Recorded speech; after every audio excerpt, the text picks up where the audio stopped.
bagi tempoh separuh pertama 2010 berbanding negatif 5% bagi tempoh sama tahun lalu. Prestasi ekonomi dunia turut dijangka kembali pulih pada kadar 4.8% berbanding negatif 0.6% tahun 2009. Begitu juga dengan pandangan antarabangsa, perdagangan antarabangsa berkembang 11.4% berbanding negatif 11% pada tahun 2009. Sementara di peringkat domestik, penunjuk utama turut mempamerkan pertumbuhan ekonomi kekal kokoh. Indeks komposit Bursa Malaysia pula melonjak pada 1,496 mata pada 14 Oktober 2010, antara tertinggi sejak Februari 2008. Hasil ekspor juga memberansangkan bagi tempoh 8 bulan pertama 2010, ia meningkat sebanyak 22% dan import 28%, khususnya import barangan modal meningkat sebanyak 18%. Kedudukan ringgit pula semakin kokoh dengan kadar pertukaran bagi $1 Amerika mencecah 3.0833 pada 14 Oktober 2010. Peningkatan 11% sejak 31 Disember 2009 menjadikan ringgit antara mata wang yang paling teguh di rantau ini. Reserve antarabangsa negara kekal padu berjumlah 310.8 bilion ringgit atau 100.7 bilion dolar Amerika pada 30 September 2010.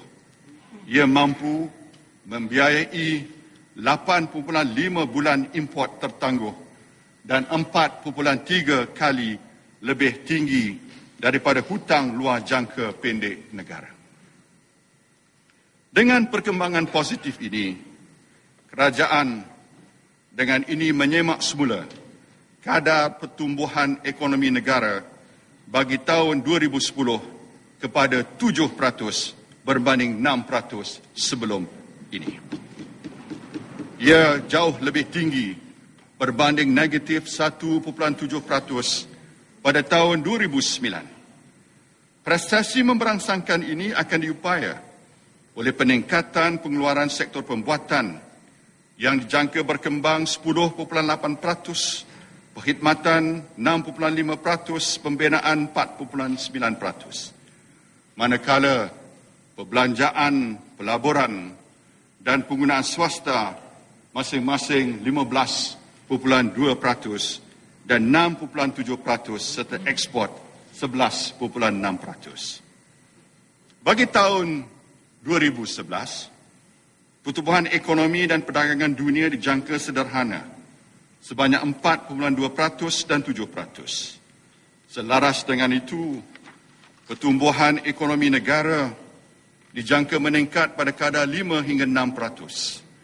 Walau bagaimanapun, kerajaan akan berusaha sedaya mungkin untuk mencapai pertumbuhan 6%. Pertumbuhan ini akan didorong oleh pelaburan swasta sebanyak 10.2%, penggunaan swasta 6.3% dan ekspor 6.7%. Sektor pembuatan pula kekal menerajui pertumbuhan berkembang 6.7% dan perkhidmatan 5.3%. Pendapatan per kapita bertambah 6.1% kepada RM28,000. Pendapatan per kapita mengikut kuasa beli pariti meningkat pada $16,000 Amerika.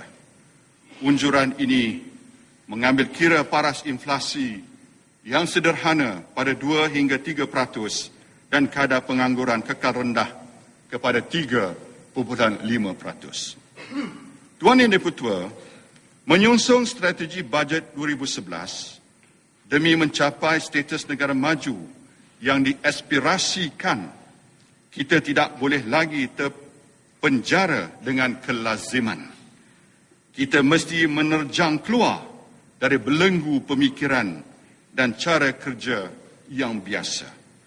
Pucuk pangkalnya, kejayaan menuntut kepada perubahan dan pembaharuan. Ia tidak boleh lagi berdikit-dikit tetapi menghambat lonjakan mega. Ternyata apa yang dihadapkan pada kita sangat jelas. Perubahan bukan lagi satu pilihan atau option. Ia satu imperatif. Berubahlah atau kita akan ketinggalan. Hatta Tawarikh menyaksikan kita telah melakukan perubahan dan pembaharuan. Kita berjaya mentransformasikan Malaysia daripada sebuah negara pertanian hingga menjadi antara negara pengeksport terbesar di dunia. Dari itu, cabaran generasi kepimpinan hari ini adalah untuk membuat lonjakan seterusnya. Ia bukanlah satu kemustahilan dengan perancangan yang rapi seperti yang kita sedang lakukan dan strategi yang jelas. Mudah-mudahan kita akan berjaya. Tuan Yang Di-Pertua, dalam pada itu, pola perdagangan luar semakin mencabar. Manakala saingan menarik modal antarabangsa kian sengit. Tambahan lagi persekitaran ekonomi global kini pantas bertukar. Dalam keadaan ini, sektor swasta perlu menyaut cabaran untuk menjadi peneraju pertumbuhan ekonomi yang lebih dinamik, kreatif dan inovatif. Mereka perlu lebih berani mengambil risiko dan berani merebut peluang yang ada. Yang pentingnya, kerajaan akan menyediakan ekosistem yang terbaik bagi memastikan perkara ini boleh diterjemahkan. Justru, bajet ini akan memberi tumpuan kepada usaha mentransformasi Malaysia menjadi negara maju berpendapatan tinggi, berpembangunan inklusif dengan pertumbuhan mampan diterajui sektor swasta serta mendahulukan kesejahteraan rakyat. Bertemakan transformasi ke arah negara maju berpendapatan tinggi, bajet 2011 ini akan menumpu pada 4 strategi utama seperti berikut. Pertama, mendaya kembali pelaburan swasta. Kedua, membangunkan modal insan. Ketiga, mensejahterakan hidup rakyat. Dan keempat, memantapkan penyampaian perkhidmatan awam. Strategi pertama adalah mendaya kembali pelaburan swasta. Hari ini kita dapati kerajaan memainkan peranan signifikan dalam menjana ekonomi negara.